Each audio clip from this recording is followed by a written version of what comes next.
ਹੱਤਿਆ ਅਤੇ ਬਲਾਤਕਾਰ ਦੇ ਦੋਸ਼ਾਂ ਦਾ ਸਾਹਮਣਾ ਕਰ ਰਹੇ ਡੇਰਾ ਸੱਚਾ ਸੌਦਾ ਮੁਖੀ ਸੰਤ ਗੁਰਮੀਤ ਰਾਮ ਰਹੀਮ ਸਿੰਘ ਦੀ ਪਿਛਲੇ ਦਿਨੀ ਪੈਰੋਲ ਕੁਝ ਲੋਕਾਂ ਦਾ ਇਹ ਵੀ ਵਿਚਾਰ ਹੈ ਕਿ ਸ਼ਾਇਦ ਸਰਕਾਰ ਕਿਤੇ ਨਾ ਕਿਤੇ ਉਹਨਾਂ ਨੂੰ ਪੱਕੇ ਤੌਰ ਤੇ ਰਿਹਾ ਕਰਨ ਦੇ ਮੂਡ ਵਿੱਚ ਦਿਖਾਈ ਦੇ ਰਹੀ ਹੈ। ਆਪਾਂ ਗੱਲਬਾਤ ਕਰਾਂਗੇ ਉੱਘੇ ਵਕੀਲ ਸੁਨੀਲ ਮੱਲਣ ਹੋਣਾ ਨਾਲ, ਇਹਨਾਂ ਦਾ ਇਸ ਦੇ ਉੱਪਰ ਕੀ ਕਹਿਣਾ ਹੈ। ਵਕੀਲ ਸਾਹਿਬ ਸਤਿ ਸ੍ਰੀ ਅਕਾਲ। ਸਤਿ ਸ੍ਰੀ ਅਕਾਲ ਜੀ, ਤੇ ਸਰੋਤਿਆਂ ਨੂੰ ਵੀ ਮੇਰਾ ਸਤਿ ਸ੍ਰੀ ਅਕਾਲ ਜੀ। ਜੀ ਕੀ ਕਹਿਣਾ ਚਾਹੋਗੇ ਜਿਸ ਤਰ੍ਹਾਂ ਡੇਰਾ ਮੁਖੀ ਨੂੰ ਲਗਾਤਾਰ ਪੈਰੋਲ ਦਿੱਤੀ ਜਾ ਰਹੀ ਹੈ? ਬੜੀ ਕਲੀਅਰ ਸ਼ਬਦਾਂ 'ਚ ਕਹਿਣਾ, ਜੋ ਸੀਕੁਐਂਸ ਚੱਲ ਰਿਹਾ ਉਹ ਬਹੁਤ ਜਲਦੀ ਰਿਹਾ ਹੋਣਗੇ, ਸ਼ਾਇਦ ਆਪਣੀ ਸਜ਼ਾ ਤੋਂ ਪਹਿਲਾਂ ਵੀ ਹੋ ਜਾਣਾ। ਇਹ ਮੈਂ ਕਾਨੂੰਨੀ ਗੱਲ ਕਰ ਰਿਹਾ, ਔਰ ਇਹਦੇ ਪਿੱਛੇ ਪ੍ਰੋਵੀਜ਼ਨਸ ਨੇ, ਰੀਅਲ ਪ੍ਰੋਵੀਜ਼ਨਸ ਨੇ। ਤੁਸੀਂ ਯਾਦ ਹੋਏਗਾ 26 ਜਨਵਰੀ ਵਾਲੇ ਦਿਨ ਕਈ ਦੋਸ਼ੀ ਜਿਨ੍ਹਾਂ ਦੀ 20 ਸਾਲ ਸਜ਼ਾ ਸੀ, ਕਿਸੇ ਦੀ 10 ਸਾਲ ਸਜ਼ਾ ਸੀ, ਕਿਸੇ ਦੀ 50 ਸਾਲ ਸਜ਼ਾ ਸੀ, ਉਸ ਸਜ਼ਾ ਦੇ ਹਿਸਾਬ ਨਾਲ ਉਹਨਾਂ ਨੂੰ ਮਾਫੀ ਦਿੱਤੀ ਗਈ। ਕਿਸੇ ਨੂੰ 30 ਦਿਨ ਦੀ, ਕਿਸੇ ਨੂੰ 60 ਦਿਨ ਦੀ, ਕਿਸੇ ਨੂੰ 90 ਦਿਨ ਦੀ। ਉਹਨਾਂ ਦੀ ਟੋਟਲ ਸਜ਼ਾ ਵਿੱਚ ਉਹਨੇ ਦਿਨ ਮਾਫ ਕੀਤੇ ਗਏ। ਉਹਦੇ ਪਿੱਛੇ ਇੱਕ ਥੰਬ ਰੂਲ ਹੈ। ਆਪਾਂ ਜਿੱਦਾਂ ਆਪਣੀ ਇੰਟਰਵਿਊ ਚੱਲੇਗੀ ਉਹ ਥੰਬ ਰੂਲ ਵੀ ਸਮਝਾਉਂਦੇ ਹਾਂ ਵੀ ਕਿਹੜੇ ਥੰਬ ਰੂਲ ਕਰਕੇ ਕਿਸੇ ਵੀ ਦੋਸ਼ੀ ਨੂੰ ਉਹਦੇ ਸਮੇਂ ਤੋਂ ਪਹਿਲਾਂ ਰਿਹਾ ਕਰ ਦਿੱਤਾ ਜਾਂਦਾ ਹੈ। ਤੁਸੀਂ ਇੱਕ ਚੀਜ਼ ਬੈਕਗਰਾਊਂਡ 'ਚ ਜਾਓ ਥੋੜ੍ਹਾ ਜਿਹਾ। ਜਦੋਂ ਡੇਰਾ ਸੱਚਾ ਸੌਦਾ 'ਤੇ ਜੋ ਵੀ ਇਹ ਸਜ਼ਾ ਪਈ ਹੈ, ਠੀਕ, ਜਾਂ ਜਦੋਂ ਇਹਨਾਂ ਦੀ ਗ੍ਰਿਫਤਾਰੀ ਪਈ ਹੈ ਵਰਸਿਸ ਹੋਰ ਵੀ ਕਈ ਬਾਬੇ ਉਸ ਵੇਲੇ ਗ੍ਰਿਫਤਾਰੀ ਦੇ ਮੋਡ 'ਚ ਆਏ ਸੀ, ਔਰ ਕਈ ਬਾਬਿਆਂ ਨੇ ਕਈ ਸਾਰੀ ਤਰ੍ਹਾਂ ਦੀਆਂ ਖੁਰਾਫਾਤਾਂ ਕੀਤੀਆਂ, ਪੁਲਿਸ 'ਤੇ ਅਟੈਕ ਕੀਤਾ, ਉਹਨਾਂ ਦੀਆਂ ਗੱਡੀਆਂ ਤੋੜੀਆਂ। ਅੱਜ ਤੱਕ ਉਸ ਬਾਬਿਆਂ ਨੂੰ ਕਿਸੇ ਕਿਸਮ ਦੀ ਕੋਈ ਛੂਟ ਨਹੀਂ ਦਿੱਤੀ ਗਈ। ਨੋ ਡਾਊਟ ਜਦੋਂ ਡੇਰਾ ਸੱਚਾ ਸੌਦਾ ਦੇ ਵੀ ਸਮਰਥਕਾਂ ਨੇ ਪੰਚਕੂਲੇ 'ਚ ਕੀਤਾ ਸੀ, ਗੱਡੀਆਂ ਵੀ ਸੜੀਆਂ, ਉਹਦੇ ਵਿੱਚ ਪਰਚੇ ਅੱਜ ਵੀ 300-400 ਪਰਚਾ ਦਰਜ ਹੈ ਉਸ ਪੀਰੀਅਡ ਦਾ। ਪਰ ਉਸ ਤੋਂ ਬਾਅਦ ਸ਼ਾਇਦ ਡੇਰੇ ਵੱਲੋਂ ਸੁਣਿਆ ਗਿਆ ਜਾਂ ਕਿੱਦਾਂ ਗਿਆ, ਇੱਕ ਸਮਝਦਾਰੀ ਇਹ ਵਰਤੀ ਗਈ। ਪਹਿਲੀ ਗੱਲ ਤਾਂ ਸਰੈਂਡਰ ਬੜਾ ਪੀਸਫੁਲ ਸੀ। ਹਾਂ, ਪਨਿਸ਼ਮੈਂਟ ਤੋਂ ਬਾਅਦ ਜ਼ਰੂਰ ਖੁਰਾਫਾਤ ਹੋਈ ਹੈ, ਉਹ ਨਾਰਾਜ਼ਗੀ ਹੋਈ ਹੈ, ਉਹਦੇ 'ਤੇ ਪਬਲਿਕ ਦਾ ਰਿਐਕਸ਼ਨ ਸੀ। ਪਰ ਉਸ ਤੋਂ ਬਾਅਦ ਕਿਸੇ ਕਿਸਮ ਦੀ ਅਣਸੁਖਾਵੀਂ ਘਟਨਾ ਜਾਂ ਕਿਸੇ ਕਿਸਮ ਦਾ ਕੋਈ ਗਲਤ ਮੈਸੇਜ ਸੋਸਾਇਟੀ ਤੱਕ ਨਹੀਂ ਆਇਆ।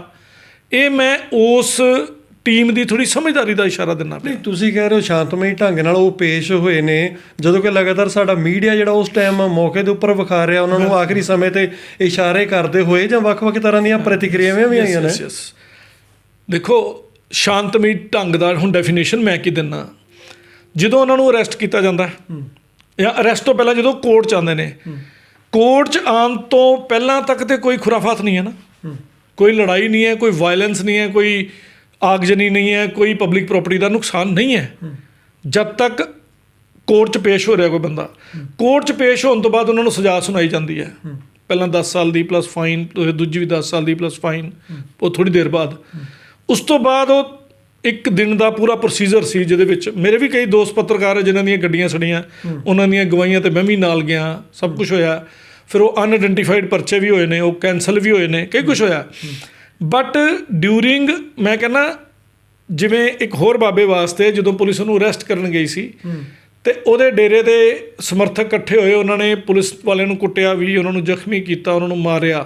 ਸੋ ਜਦੋਂ ਜੁਡੀਸ਼ੀਅਲ ਪ੍ਰਕਿਰਿਆ ਦੇ ਵਿੱਚ ਤੁਸੀਂ ਕੋਈ ਖਨਨ ਪਾਓਗੇ, ਕੋਰਟ ਬੜੀ ਸਿੰਪਲ ਹੈ ਸਰ, ਬਹੁਤ ਸਿੰਪਲ ਹੈ ਕੋਰਟ ਦਾ ਫਾਰਮੂਲਾ। ਔਰ ਉਹਦੇ ਵਿੱਚ ਸੈਕਸ਼ਨ ਆਰਟੀਕਲ 21 ਜਿਹੜਾ ਫੰਡਾਮੈਂਟਲ ਰਾਈਟ ਹੈ ਤੁਹਾਡਾ, ਸਭ ਤੋਂ ਪਹਿਲਾਂ ਤੁਹਾਡੇ ਜਿੰਨੇ ਫੰਡਾਮੈਂਟਲ ਰਾਈਟ ਹੈ ਉਹਨਾਂ ਨੂੰ ਕੋਰਟ ਐਕਸਰਸਾਈਜ਼ ਕਰਦੀ ਹੈ।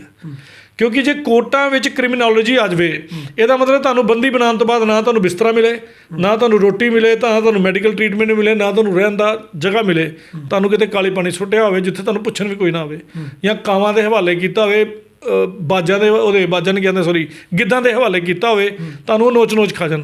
ਤੁਹਾਡੇ ਨਾਲ ਇਨਹਿਊਮਨ ਐਕਟ ਕੋਈ ਨਹੀਂ ਕੀਤਾ ਜਾਂਦਾ। ਪਰ ਉਹਦੇ ਬਦਲੇ 'ਚ ਕੋਰਟ ਕੀ ਮੰਗਦੀ ਹੈ, ਜੁਡੀਸ਼ੀਅਲ ਸਿਸਟਮ ਕੀ ਮੰਗਦਾ ਕਿ ਤੁਸੀਂ ਪੀਸਫੁਲੀ ਕੋਆਪਰੇਸ਼ਨ ਕਰੋ। ਤੁਹਾਨੂੰ ਮੌਕਾ ਦਿੱਤਾ ਜਾਂਦਾ, ਤੁਹਾਨੂੰ ਚਾਰਜ ਲਾਉਣ ਤੋਂ ਪਹਿਲਾਂ ਪੁੱਛਿਆ ਜਾਂਦਾ ਕਿ ਤੁਹਾਡੇ ਖਿਲਾਫ ਇਹ ਚਾਰਜ ਹੈਗੇ ਨੇ।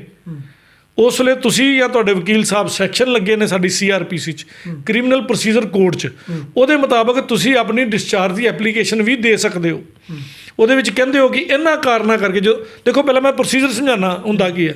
ਸਭ ਤੋਂ ਪਹਿਲਾਂ ਇੱਕ ਕੰਪਲੇਂਟ ਦਾਇਰ ਹੁੰਦੀ ਹੈ, ਉਹ ਕ੍ਰਿਮੀਨਲ ਕੰਪਲੇਂਟ ਪੁਲਿਸ ਨੂੰ, ਵਿਜੀਲੈਂਸ ਨੂੰ, ਜਿਹੜੀ ਵੀ ਰਿਸਪੈਕਟਿਵ ਅਥਾਰਟੀ ਉਹਨੂੰ ਉਹ ਕੰਪਲੇਂਟ ਦਿੱਤੀ ਜਾਂਦੀ ਹੈ। ਕੰਪਲੇਂਟ ਤੋਂ ਬਾਅਦ ਉਹਦੇ 'ਤੇ ਇਨਵੈਸਟੀਗੇਸ਼ਨ ਹੁੰਦੀ ਹੈ। ਰਾਮ ਰਹੀਮ ਵਾਲੇ ਕੇਸ ਵਿੱਚ 17 ਸਾਲ ਲੱਗੇ ਉਹਦੀ ਇਨਵੈਸਟੀਗੇਸ਼ਨ ਤੱਕ ਪਹੁੰਚਣ ਨੂੰ। 17 ਸਾਲ ਬਾਅਦ ਉਹਦੀ ਇਨਵੈਸਟੀਗੇਸ਼ਨ ਹੁੰਦੀ ਹੈ, ਉਸ ਤੋਂ ਬਾਅਦ FIR ਦਰਜ ਹੁੰਦੀ ਹੈ।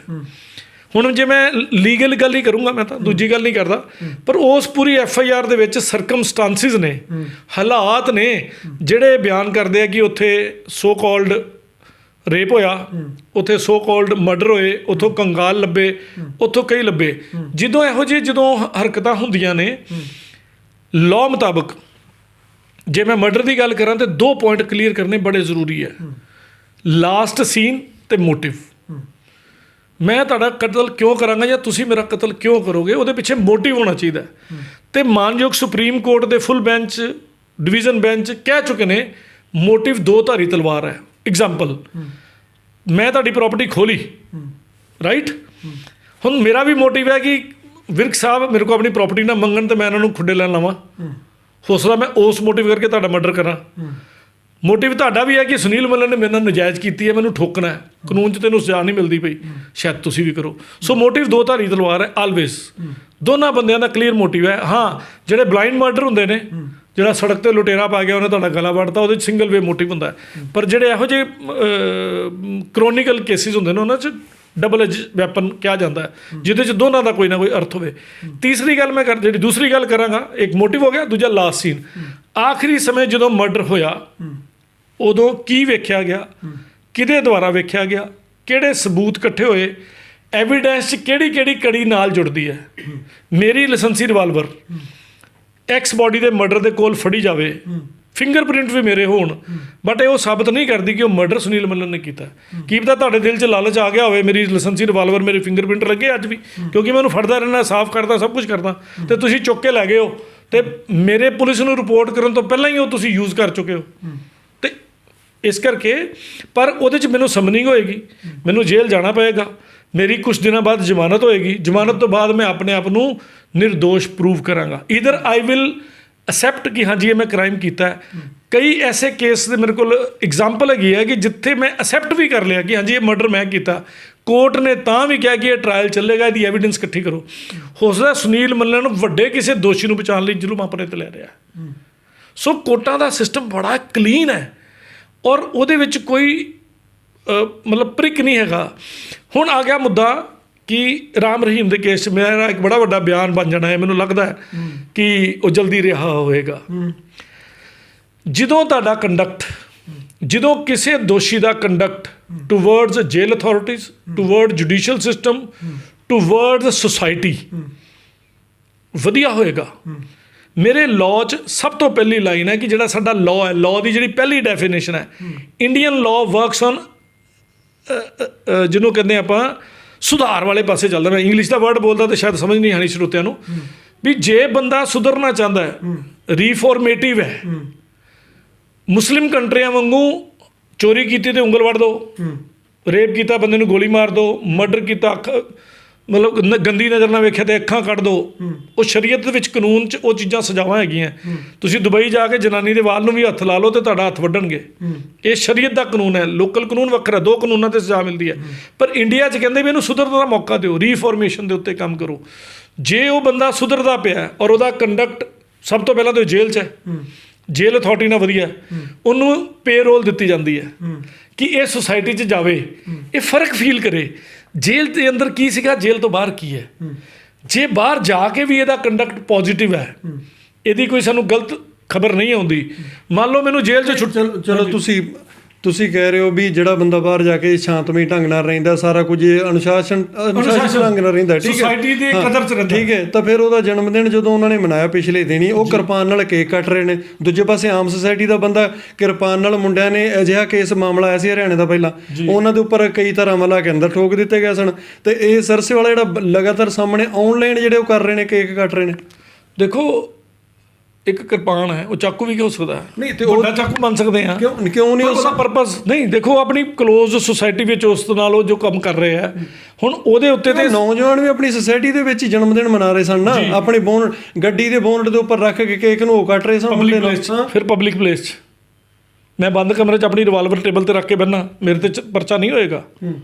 ਪਰ ਜੇ ਮੈਂ ਪਬਲਿਕ 'ਚ ਆਪਣੀ ਗੱਡੀ ਦੀ ਬੋਨਟ 'ਤੇ ਰੱਖ ਕੇ ਮੈਂ ਕੀ ਸ਼ੋਅ ਕਰਨਾ ਚਾਹੁੰਦਾ ਪਬਲਿਕ ਨੂੰ, ਅੱਜ ਪਬਲਿਕ ਖਲੋ ਕੇ ਗੋਲੀ ਚਲਾ ਕੇ ਵਿਖਾਓ, ਧਾਰਾ 'ਚ ਪਰਚਾ ਹੁੰਦਾ ਨਾ, ਉੱਥੇ ਜਿਹੜੇ ਮੈਰਿਜ ਪੈਲੇਸ ਉੱਤੇ ਪਰ ਗੋਲੀ ਚਲਾ ਕੇ ਵਿਖਾਓ, ਜਦ ਕਿ ਅਸੀਂ ਪ੍ਰੋਪਰ ਆਰਮਰੀ 'ਚ ਜਾਂਦੇ ਆ, ਮੈਂ ਆਪਣੇ ਹਥਿਆਰ ਨੂੰ ਅਸੀਂ ਚਲਾ ਕੇ ਗੋਲੀਆਂ ਟੈਸਟ ਕਰਦੇ ਹਾਂ, ਸਾਨੂੰ ਸਰਟੀਫਿਕੇਟ ਮਿਲਦਾ ਉਹਦਾ। ਮੈਂ ਫਲੋਰ ਜਿਹੜੀ ਫਾਇਰਿੰਗ ਰੇਂਜ ਆ ਉੱਥੇ ਜਾ ਕੇ ਆਪਣੀ ਰਿਵਾਲਵਰ ਤੇ ਚਾਲੂ ਰੱਖਣੀ ਹੈ ਨਾ ਜੀ, ਕੁਛ ਪੀਰੀਅਡ ਬਾਅਦ ਜਾਈਦਾ, ਉੱਥੇ ਨੰਬਰ ਦੀ ਐਂਟਰੀ ਹੁੰਦੀ ਹੈ। ਈਵਨ ਜਿਹੜੇ ਗਨ ਹਾਊਸਿਸ ਨੇ ਉਹਦੇ ਅੰਦਰ ਫਾਇਰ ਕਰਨ ਵਾਸਤੇ ਜ਼ੋਨ ਬਣੀ ਹੈ, ਉਹ ਉਹਨਾਂ ਨੇ ਇੱਕ ਕਮਰਾ ਬਣਾਇਆ ਹੁੰਦਾ, ਉਹਦੇ ਵਿੱਚ ਰੱਖ ਕੇ ਗੋਲੀ ਚਲਾਉਂਦੇ ਅਸੀਂ ਕਿ ਰਿਵਾਲਵਰ ਚੈੱਕ ਹੋ ਜੇ। ਸੋ ਦੇਖੋ ਤੁਸੀਂ ਉਹਦਾ ਟਾਰਗੇਟ ਕੀ ਕਰ ਰਹੇ ਹੋ, ਤੁਸੀਂ ਪੋਜ਼ ਕੀ ਕਰ ਰਹੇ ਹੋ। ਮੈਂ ਫਿਰ ਕਹਿੰਦਾ ਕਿ ਜਦੋਂ ਇੱਕ ਵਿਆਹ ਵੀ ਹੁੰਦਾ ਨਾ, ਮਾਂ ਪਿਓ ਨੂੰ ਪਤਾ ਹੁੰਦਾ ਕਿ ਅੱਜ ਸਾਡੇ ਬੱਚੇ ਨੇ ਕੀ ਕਰਨਾ, ਤੇ ਅਸੀਂ ਵਿਹੜੇ 'ਚ ਬਹਿ ਕੇ ਤੇ ਉਹਦਾ ਨੁਮਾਇਸ਼ ਨਹੀਂ ਲਾਉਂਦੇ, ਬੰਦ ਕਮਰੇ 'ਚ ਵਾਜਾਂ ਵੀ ਨਹੀਂ ਬਾਹਰ ਆਉਣ ਦਿੰਦੇ। ਇੱਕ ਮਰਿਆਦਾ 'ਚ ਰਹਿ ਕੇ ਕੋਈ ਕੰਮ ਕਰਾਂਗੇ ਉਹ ਜਾਇਜ਼ ਹੈ। ਜਦੋਂ ਉਸੇ ਚੀਜ਼ ਨੂੰ ਅਸੀਂ ਪ੍ਰਦਰਸ਼ਨੀ ਦੇ ਤੌਰ ਤੇ, ਅਸੀਂ ਘਰ ਦੋਵੇਂ ਭਰਾ ਗਾਲਾਂ ਵੀ ਕੱਢਦੇ ਇੱਕ ਦੂਜੇ ਨੂੰ, ਨਹੀਂ ਚਲੋ ਕਰਦੇ ਆ ਨਾ, ਪਿਆਰ ਵਾਲੀਆਂ ਪੇਂਡੂ ਗਾਲਾਂ ਕੱਢਦੇ ਆ ਨਾ, ਮਰ ਜਾਣਾ ਕਹਿੰਦੇ ਆ, ਸਾਡੀਆਂ ਮਾਵਾਂ ਸਾਨੂੰ ਕਹਿੰਦੀਆਂ ਮਰ ਜਾਣਾ, ਖਸਮਾਂ ਨੂੰ ਖਾਣਾ, ਫਿਰ ਸਾਡਾ ਬਾਪੂ ਸਾਨੂੰ ਕੰਜਰ ਕੁੱਤਾ ਵੀ ਕਹਿ ਲੈਂਦਾ, ਅਸੀਂ ਸੁਣਦੇ ਆ ਤੇ ਕਿਆ ਅਸੀਂ ਕੇਸ ਕਰਨ ਚੱਲ ਜਾਂਦੇ। ਇਹੋ ਹੀ ਗੱਲ ਜੇ ਬਾਪੂ ਸੜਕ ਤੇ ਖਲੋ ਕੇ ਕਿਸੇ ਦੇ ਮੁੰਡੇ ਨੂੰ ਕਰੇ ਤੇ ਉੱਤੇ ਕੇਸ ਹੋ ਜਾਣਾ।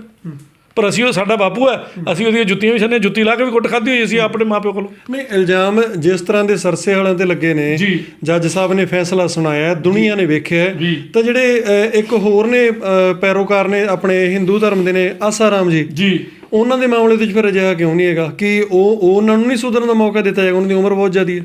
ਕਿਆ ਪਤਾ ਉਹਨਾਂ ਨੇ ਪੇਰੋਲ ਅਪਲਾਈ ਨਾ ਕੀਤੀ ਹੋਵੇ, ਇਹ ਤਾਂ ਤੁਹਾਨੂੰ ਅਪਲਾਈ ਕਰਨੀ ਪੈਣੀ। ਉਹ ਕਿੰਨੀ ਵਾਰੀ ਉਹਨਾਂ ਦੇ ਬਿਆਨ ਹੋ ਚੁੱਕੇ ਨੇ। ਫਿਰ ਜੇ ਐਸੀ ਗੱਲ ਹੈ ਤਾਂ ਉਹਦੇ ਪਿੱਛੇ ਫਿਰ ਲੀਗਲ ਰੀਜ਼ਨ ਹੋਣਗੇ। ਜੇ ਉਹਨਾਂ ਦੀ ਪੇਰੋਲ ਰਿਜੈਕਟ ਕੀਤੀ ਗਈ ਹੈ ਉਹਦੇ ਤੇ ਉਹਦਾ ਰੀਜ਼ਨ ਲਿਖਿਆ ਜਾਏਗਾ। ਇਹ ਨਹੀਂ ਕਿ ਲਾਲੇ ਦੀ ਦੁਕਾਨ ਨਹੀਂ ਹੈ ਜੁਡੀਸ਼ੀਅਲ ਸਿਸਟਮ ਸਾਡਾ ਕਿ ਕੁਝ ਵੀ ਲਿਖ ਦੇਗੀ ਨਹੀਂ ਦਿੰਦੇ ਜੀ, ਉਹਦੇ ਪਿੱਛੇ ਰੀਜ਼ਨ ਲਿਖਿਆ ਜਾਂਦਾ ਵੀ ਕਿਉਂ ਨਹੀਂ ਦੇਣੀ। ਜੇ ਉਹਦੀ ਬਣਦੀ ਹੈ ਤੇ ਡੈਫੀਨੇਟਲੀ ਦਿੱਤੀ ਜਾਏਗੀ, ਨਹੀਂ ਬਣਦੀ ਤੇ ਨਹੀਂ ਦਿੱਤੀ ਜਾਏਗੀ। ਇਹਦੇ 'ਚ ਇੱਕ ਸਿਸਟਮ ਹੈ, ਆਰਗੇਨਾਈਜ਼ਡ ਤਰੀਕਾ ਹੈ, ਔਰ ਉਹਦੇ ਵਿੱਚ ਕਈ ਸਾਰੇ, ਇਹ ਮੈਂ ਤਾਂ ਇੱਕ ਦੱਸਿਆ ਕਿ ਸਿਰਫ ਕੰਡਕਟ ਵਿਦ ਪਬਲਿਕ ਜਾਂ ਕੰਡਕਟ ਵਿਦ ਸੁਸਾਇਟੀ ਜਾਂ ਕੰਡਕਟ ਵਿਦ ਜੁਡੀਸ਼ੀਅਲ ਅਥਾਰਟੀ, ਉਸ ਤੋਂ ਇਲਾਵਾ ਬਾਕੀ ਚੀਜ਼ਾਂ ਵੀ ਦੇਖੀਆਂ ਜਾਂਦੀਆਂ। ਉਸ ਤੋਂ ਇਲਾਵਾ ਥ੍ਰੈਟ ਪਰਸੈਪਸ਼ਨ ਕੀ ਹੈ, ਉਸ ਤੋਂ ਇਲਾਵਾ ਇਹਦੇ ਖਿਲਾਫ ਕਿੰਨੀਆਂ ਕੰਪਲੇਂਟਾਂ ਹੋਰ ਪੈਂਡਿੰਗ ਨੇ, ਉਸ ਤੋਂ ਇਲਾਵਾ ਕਿੱਦਾਂ ਦਾ ਨੇਚਰ ਆਫ ਕ੍ਰਾਈਮ ਦੇ ਪਿੱਛੇ ਕੀ ਹੈ। ਜੇ ਨਾਲ ਪੌਕਸੋ ਲੱਗੀ ਹੈ, ਪੌਕਸੋ ਦਾ ਮਤਲਬ ਨਾਬਾਲਿਗ ਬੱਚੇ ਨਾਲ ਕੋਈ ਗੰਦਾ ਕੰਮ, ਜਿਹਦੀ ਉਮਰ 16 ਜਾਂ 13 ਸਾਲ ਤੋਂ ਘੱਟ ਹੋਏਗੀ, ਡੈਫੀਨੇਟਲੀ ਉਸ ਕੇਸ 'ਚ ਪੇਰੋਲ ਮਿਲਣੀ ਔਖੀ ਹੁੰਦੀ ਹੈ, ਪਰ ਉਹਦੇ ਕੇਸ 'ਚ ਵੀ ਮਿਲਦੀ ਹੈ, ਉਸ ਕੇਸ 'ਚ ਵੀ ਮਿਲਦੀ ਹੈ, ਮੌਕਾ ਦਿੱਤਾ ਜਾਂਦਾ ਹੈ। ਹੁਣ ਉਹਦੇ ਰੀਜ਼ਨ 'ਚ ਜਾਂ ਤਾਂ ਮੈਨੂੰ ਆਰਡਰ ਲਿਆ ਦਿਓ, ਮੈਂ ਪੜ੍ਹ ਕੇ ਦੱਸ ਦੂੰਗਾ ਵੀ ਆਹ ਟੈਕਨੀਕਲ ਰੀਜ਼ਨ ਹੈ ਜਿਹਦੇ ਕਰਕੇ ਉਹਨੂੰ ਪੇਰੋਲ ਨਹੀਂ ਦਿੱਤੀ ਜਾਂਦੀ, ਤਾਂ ਉਹ ਰੀਜ਼ਨ ਸਾਹਮਣੇ ਆ ਜਾਣਗੇ। ਹੁਣ ਬਾਬੇ ਨੇ ਵੀ ਯਾਦ ਕਰੋ, ਰਾਮ ਰਹੀਮ ਨੇ ਸ਼ੁਰੂ 'ਚ ਕਿਹਾ ਸੀ ਕਿ ਮੈਂ ਆਯੁਰਵੈਦਿਕ ਦਵਾਈ ਲੈਣੀ ਹੈ ਜੀ, ਅਤੇ ਮੈਨੂੰ ਫਲਾਣੀ ਡਾਕਟਰ ਜ਼ਰੂਰ ਦਿੱਤੀ ਜਾਵੇ, ਅਤੇ ਉਹਦੀ ਉਹ ਰਿਕੁਐਸਟ ਨਹੀਂ ਸੀ ਮੰਨੀ ਗਈ। ਉਹ ਕਹਿੰਦੇ ਠੀਕ ਹੈ, ਸਾਡੇ ਸਿਸਟਮ ਕੋਲ ਪੂਰੀ ਸਿਸਟਮ ਹੈ, ਆਯੁਰਵੈਦਿਕ ਡਾਕਟਰ ਚਾਹੀਦਾ, ਅਸੀਂ ਆਪਣਾ ਦੇ ਦਿੰਦੇ ਤੈਨੂੰ। ਸੋ ਇਹਦਾ ਮਤਲਬ ਇਹ ਨਹੀਂ ਹੈ ਕਿ ਮੈਂ ਜੋ ਮੰਗਾਂਗਾ ਮੈਨੂੰ ਮਿਲੇਗਾ। Court has to see the interest of, ਸਭ ਤੋਂ ਪਹਿਲਾਂ ਸਿਸਟਮ ਯਾਨੀ ਕਿ ਜੁਡੀਸ਼ੀਅਲ ਸਿਸਟਮ। ਅਸੀਂ ਲੋਕ ਜਿੰਨੇ ਜੁਡੀਸ਼ੀਅਲ ਸਿਸਟਮ 'ਚ ਅਸੀਂ ਲਾਅ ਨੂੰ ਪ੍ਰੋਟੈਕਟ ਕਰਦੇ ਹਾਂ ਸਰ, ਕਾਤਲ ਨੂੰ, ਬਲਾਤਕਾਰੀ ਨੂੰ, ਚੋਰ ਨੂੰ, ਡਾਕੂ ਨੂੰ ਪ੍ਰੋਟੈਕਟ ਨਹੀਂ ਕਰਦੇ। ਇਹ ਪਹਿਲਾਂ ਗਲਤਫਹਿਮੀ ਸਾਡੇ ਸਾਰੇ ਵੀਰ ਆਪਣੇ ਦਿਮਾਗ 'ਚੋਂ ਕੱਢਣ। ਅਸੀਂ ਤੇ ਲਾਅ ਦੇ ਲਕੂਨਿਆਂ 'ਚ ਗਲਤੀਆਂ ਕਿੱਥੇ ਰਹਿ ਗਈਆਂ ਉਹਨੂੰ ਬਚਾਉਣ ਦੀ ਕੋਸ਼ਿਸ਼ ਕਰਦੇ ਹਾਂ। ਨਹੀਂ, ਤੁਸੀਂ ਕਿਹਾ ਵੀ ਚਲੋ ਬਲਾਤਕਾਰੀ ਨੂੰ ਅਸੀਂ ਪ੍ਰੋਟੈਕਟ ਨਹੀਂ ਕਰਦੇ ਜਾਂ ਹੋਰ ਨੇ ABCD ਹੈ, ਜਿਹੜੇ ਇਹਨਾਂ ਦੇ ਉੱਪਰ ਇਲਜ਼ਾਮ ਲੱਗੇ ਨੇ ਸ਼ਰੇਆਮ ਰੇਪ ਦੀ ਤਾਂ ਹੈਗੇ ਨੇ, ਬਲਾਤਕਾਰ ਦੀ, ਕਤਲਾਂ ਦੇ ਨੇ, ਤੇ ਕਿ ਉਹ ਜੱਜ ਸਾਹਿਬ ਨੇ ਬਿਨਾਂ ਵੇਖੇ ਤੋਂ ਉਹਨਾਂ ਨੂੰ ਫੈਸਲਾ। ਯੈਸ ਦੇਖੋ, ਦੋ ਤਰ੍ਹਾਂ ਨਾਲ ਫਿਰ ਸਾਡੇ ਸਿਸਟਮ ਚੱਲਦੇ ਆ। ਨੰਬਰ 1 ਹਾਲਾਤ ਕੀ ਨੇ, ਯਾਨੀ ਕਿ ਸਰਕਮਸਟੈਂਸਿਸ ਆਫ ਦੀ ਕੇਸ ਕੀ ਨੇ, ਪਹਿਲਾ ਕੰਮ ਉਹ ਹੈ। ਦੂਸਰਾ ਕੰਮ ਕੀ ਹੈ, ਐਵੀਡੈਂਸ ਕੀ ਬੋਲਦੀ ਹੈ। ਤੁਸੀਂ ਮੈਨੂੰ ਲੱਗਦਾ ਤੁਸੀਂ ਨਾ ਮੈਨੂੰ ਰਾਮ ਰਹੀਮ ਬਾਬੇ ਦਾ ਵਕੀਲ ਸਮਝ ਲੈਣਾ, ਤੇ ਲੋਕਾਂ ਨੇ ਵੀ ਕਹਿਣਾ ਵੀ ਉਹਦੀ ਬੜੀ ਫੇਵਰ ਕਰਦਾ ਪਿਆ। ਮੈਂ ਇੱਕ ਕੇਸ ਡਿਸਕਸ ਬਿਲਕੁਲ ਪਬਲਿਕ ਨੂੰ ਵੀ ਦੱਸ ਦਿਆਂ, ਮੈਂ ਇੱਕ ਤੁਹਾਡੇ ਨਾਲ ਜਨਰਲ ਬੀਇੰਗ ਐਡਵੋਕੇਟ ਤੁਹਾਡੇ ਨਾਲ ਇੱਕ ਮੁੱਦਾ ਡਿਸਕਸ ਕਰ ਰਿਹਾ। ਮੇਰੇ ਸਾਹਮਣੇ 2 ਮੁੱਦੇ ਨੇ, part A part B, X ਬਾਬਾ B ਬਾਬਾ, ਨੋ ਪ੍ਰੋਬਲਮ, ਬਟ ਮੈਂ ਕੇਸ ਸਮਝਾਉਣ ਦੀ ਕੋਸ਼ਿਸ਼ ਕਰ ਰਿਹਾ। ਹੁੰਦਾ ਕੀ ਹੈ, ਚਲੋ ਆਪਾਂ ਇੱਕ ਗੱਲ ਕਰੀਏ ਵੀ ਇੱਕ ਵੇਲੇ ਕੰਪਲੇਂਟ ਹੋਈ 17 ਸਾਲ ਪਹਿਲਾਂ, ਉਹਦੇ ਵਿੱਚ ਲਿਖਿਆ ਗਿਆ ਕਿ ਉੱਥੇ ਇਹ ਕੁਛ ਹੁੰਦਾ। ਉਦੋਂ ਦੇ ਸਿਸਟਮ ਨੇ ਉਸ ਕੰਪਲੇਂਟ ਨੂੰ ਦਬਾ ਕੇ ਰੱਖਿਆ, ਬਟ ਉਹ ਅਟਲ ਬਿਹਾਰੀ ਵਾਜਪੇਈ ਜੀ ਤੋਂ ਸ਼ੁਰੂ ਹੋਈ ਸੀ। ਉਹਨਾਂ ਨੇ ਉਹ ਪੜ੍ਹਨ ਤੋਂ ਬਾਅਦ ਉਹਨੂੰ ਅੱਗੇ ਭੇਜਿਆ ਤੇ ਕਈ ਏਜੰਸੀਆਂ ਲੱਗ ਗਈਆਂ, ਅੰਦਰ ਤੱਕ ਗਈਆਂ ਏਜੰਸੀਆਂ, ਸਾਰਾ ਕੁਛ ਕੀਤਾ ਹੋਏਗਾ ਕਿਉਂਕਿ ਖੁਫੀਆ ਏਜੰਸੀਆਂ ਵੀ ਕੰਮ ਕਰਦੀਆਂ। ਮਨਮੋਹਨ ਸਰਕਾਰ ਵੇਲੇ ਕਾਫੀ ਜ਼ਿਆਦਾ ਇਸ ਤਰੀਕੇ ਸਹੀ ਢੰਗ ਨਾਲ ਇਸ ਕੇਸ ਨੂੰ ਅੱਗੇ ਵਧਾਇਆ ਗਿਆ। ਸਾਰੀਆਂ ਸਰਕਾਰਾਂ ਨੇ ਜਦੋਂ ਇਹ ਚੀਜ਼ ਸਾਹਮਣੇ ਆਈ, ਪਤਾ ਲੱਗਾ ਕਿ ਉੱਥੇ ਲੋਕਲ ਇਨਫਲੂਐਂਸ ਬਹੁਤ ਜ਼ਿਆਦਾ ਹੈ, ਲੋਕਲ ਪੁਲਿਸ ਵੀ ਕੁਛ ਨਹੀਂ ਕਰਦੀ। ਈਵਨ ਇਹ ਵੀ ਕੰਪਲੇਂਟ ਦੇ ਵਿੱਚ ਜ਼ਿਕਰ ਹੈਗੇ ਨੇ, ਮੈਂ ਪੜ੍ਹਿਆ ਕੁਛ ਕਿਤਾਬਾਂ, ਕੁਛ ਨੋਟਸ ਪੜ੍ਹੇ ਨੇ ਜਿਹਦੇ ਵਿੱਚ ਲਿਖਿਆ ਕਿ ਲੋਕਲ ਪੁਲਿਸ ਕੰਪਲੇਂਟ ਵੀ ਨਹੀਂ ਸੀ ਲੈਂਦੀ ਉਹਨਾਂ ਦੀ। ਇੱਕ ਉਹ ਵੈਬ ਸੀਰੀਜ਼ ਵੀ ਆਈ ਹੈ ਉਹਦੇ ਸਿਮਿਲਰ ਜੀ, ਉਹਦੇ 'ਚ ਵੀ ਕੁਛ ਦਿਖਾਉਣ ਦੀ ਕੋਸ਼ਿਸ਼ ਕੀਤੀ ਕਿ ਪਤਾ ਨਹੀਂ ਵੀ ਉਹਦੇ ਬਿਲਕੁਲ ਸਿਮਿਲਰ ਹੈ ਕਿ ਨਹੀਂ, ਉਹ ਵੱਖਰੀ ਚੀਜ਼ ਹੈ। ਸੋ ਕੰਪਲੇਂਟ ਹੋ ਗਈ, ਕੰਪਲੇਂਟ ਹੋਣ ਤੋਂ ਬਾਅਦ ਐਵੀਡੈਂਸ, ਪਹਿਲਾਂ ਮੈਂ ਸ਼ਬਦ ਤੇ ਆਉਣਾ ਐਵੀਡੈਂਸ। ਜੇ ਹੁਣ ਮੈਂ ਬਲਾਤਕਾਰ ਦੀ ਗੱਲ ਕਰਾਂ ਤੇ ਮੈਨੂੰ ਗਿੱਲੇ ਕੱਪੜੇ, ਜਿਹੜੇ ਲੜਕੀ ਤੇ ਬੰਦੇ ਦੇ ਹੁੰਦੇ ਨੇ ਗਿੱਲੇ ਕੱਪੜੇ, ਉਸ ਤੋਂ ਬਾਅਦ ਬੋਡੀ ਦੇ ਮਾਰਕਸ, ਯਾਨੀ ਕਿ ਜਿਹਨੂੰ ਮੈਂ ਕਹਾਂਗਾ ਫੋਰਸ ਦਾ ਨਿਸ਼ਾਨ, ਨਾਖੂਨਾਂ ਵਿੱਚੋਂ ਵੀ ਜੇ ਮੰਨ ਲਓ ਮੈਂ ਤੁਹਾਨੂੰ ਫੜ ਰਿਹਾ ਤੇ ਮੇਰੇ ਨਾਖੂਨ 'ਚ ਤੁਹਾਡਾ ਸ਼ਾਇਦ ਮਾਸ, ਵਾਲ, ਕੋਈ ਨਾ ਕੋਈ ਚੀਜ਼ ਆ ਜਾਏਗੀ, ਉੱਥੋਂ DNA ਕਲੀਅਰ ਹੋ ਜਾਏਗਾ ਕਿ ਇਹ ਵਿਰਕ ਸਾਹਿਬ ਦੇ ਹੀ ਵਾਲ ਨੇ, ਤੁਹਾਡੇ ਵਾਲ ਮੈਚ, ਮਾਸ ਦੇ ਜਿਹੜਾ ਟੈਕਸਚਰ ਹੈ ਉਹਦੇ ਨਾਲ ਤੁਹਾਡਾ ਟੈਕਸਚਰ ਮੈਚ ਕਰ ਜਾਏਗਾ। ਐਸੀ ਕੋਈ ਐਵੀਡੈਂਸ ਨਹੀਂ ਆਈ। ਈਵਨ ਕੱਲੀ ਲੜਕੀ ਦੇ ਉਹ ਕੱਪੜੇ ਮੈਡੀਕਲ 'ਚ ਸਾਹਮਣੇ ਨਹੀਂ ਆਏ, ਕਿਉਂਕਿ 17 ਸਾਲ ਪਹਿਲਾਂ ਹੋਇਆ ਜੋ ਵੀ, ਉਹ ਤਾਂ ਵਾਸ਼ ਹੋ ਚੁੱਕਾ ਚੰਗੀ ਤਰ੍ਹਾਂ ਹੀ। ਔਰ ਕਈ ਸਾਰੇ ਹੋਰ ਮਤਲਬ ਮੈਡੀਕਲ ਐਵੀਡੈਂਸ ਵੀ ਨਹੀਂ ਸੀਗੀ, ਬਟ ਜਿਹੜੇ ਹਾਲਾਤ ਸੀ, ਦੇਖੋ ਸਾਡਾ ਇੰਡੀਅਨ ਸਿਸਟਮ ਕਿੰਨਾ ਰਿਫਾਈਨ ਹੈ, ਐਵੀਡੈਂਸ ਨਹੀਂ ਸੀ ਫਿਰ ਵੀ ਹਾਲਾਤਾਂ ਦੇ ਜ਼ੋਰ ਸਿਰ, ਗਵਾਹਾਂ ਦੇ ਜ਼ੋਰ ਸਿਰ ਉੱਪਰ ਸਜ਼ਾ ਯਾਫਤਾ ਬਣਿਆ ਬੰਦਾ। ਨਹੀਂ ਇਸ ਤਰ੍ਹਾਂ ਜੇ ਸਾਡਾ ਸਿਸਟਮ ਗੰਦਾ ਹੁੰਦਾ ਨਾ ਤੇ ਅੱਜ ਬਾਬਾ ਫ੍ਰੀ ਬਰਡ ਹੋਣਾ ਸੀ, ਕਿਉਂਕਿ ਐਵੀਡੈਂਸ ਉਹਦੇ ਖਿਲਾਫ ਨਹੀਂ ਸੀ। ਬਟ ਫਿਰ ਵੀ ਮੈਂ ਕਹੂੰਗਾ ਜੇ ਡਾਇਰੈਕਟ ਐਵੀਡੈਂਸ ਨਹੀਂ ਸੀ ਤੇ ਸੈਕੰਡਰੀ ਐਵੀਡੈਂਸ ਦੇ ਜ਼ੋਰ ਤੇ, ਹਾਲਾਤਾਂ ਦੇ ਜ਼ੋਰ ਤੇ ਇਹ ਪਨਿਸ਼ਮੈਂਟ ਹੋਈ ਹੈ। ਨਹੀਂ ਗੱਲ ਸੁਣੋ, ਬਿਨਾਂ ਕਿਸੇ ਮੁੱਢਲੀ ਡਾਕਟਰੀ ਜਿਹੜੀ ਹੈ ਉਸ ਜੋ ਵੀ ਉਹਨਾਂ ਦੀ ਰਿਪੋਰਟ ਹੋਈ ਹੈ, ਉਸ ਤੋਂ ਬਿਨਾਂ ਇਹ ਸੰਭਵ ਕਿਵੇਂ ਹੈ? ਠੀਕ ਹੈ, ਆਲੇ ਦੁਆਲੇ ਹਾਲਾਤ ਦੇਖ ਲਏ, ਕੱਪੜੇ ਦੇਖ ਲਏ, ਨਿਸ਼ਾਨ ਦੇਖ ਲਏ, ਇਹ ਗੱਲਾਂ ਨਹੀਂ, ਪਰ ਇਹ ਪ੍ਰਾਇਮਰੀ ਚ ਆਉਂਦੇ ਨੇ। ਇਹ ਜਿਹੜੇ ਕੱਪੜੇ ਦੇਖ ਲਏ, ਬੋਡੀ ਦੇਖ ਲਈ, ਹਾਲਾਤ ਦੇਖ ਲਏ, ਮੈਡੀਕਲ ਹੋ ਗਿਆ ਲੜਕੀ ਦਾ, ਮੁੰਡੇ ਦਾ ਮੈਡੀਕਲ ਹੋ ਗਿਆ, ਉਹਦਾ ਈਵਨ ਉਹ ਟੈਸਟ ਹੁੰਦਾ ਹੈ ਕਿ ਕਿਆ ਉਹ ਰੇਪ ਕਰਨ ਦੇ ਕਾਬਿਲ ਵੀ ਹੈਗਾ ਕਿ ਨਹੀਂ ਹੈਗਾ। ਇਹ ਵੀ ਟੈਸਟ ਹੁੰਦਾ ਜੇ ਤੁਹਾਨੂੰ ਸ਼ਾਇਦ ਪਬਲਿਕ ਨੂੰ ਨਹੀਂ ਪਤਾ ਵੀ ਉਹ ਉਸ ਚੀਜ਼ ਨੂੰ ਪਰਫਾਰਮ ਕਰਨ ਲਈ ਹੈਗਾ ਕੈਪੇਬਲ ਕਿ ਨਹੀਂ ਹੈਗਾ। ਇਹੋ ਜਿਹੇ ਪੁਆਇੰਟਾਂ ਤੇ ਵੀ ਕੇਸ ਜਿੱਤੇ ਨੇ ਅਸੀਂ ਕਿ ਪਰ ਰੇਪ ਦੀ ਡੈਫੀਨੇਸ਼ਨ ਬੜੀ ਵੱਡੀ ਹੈ।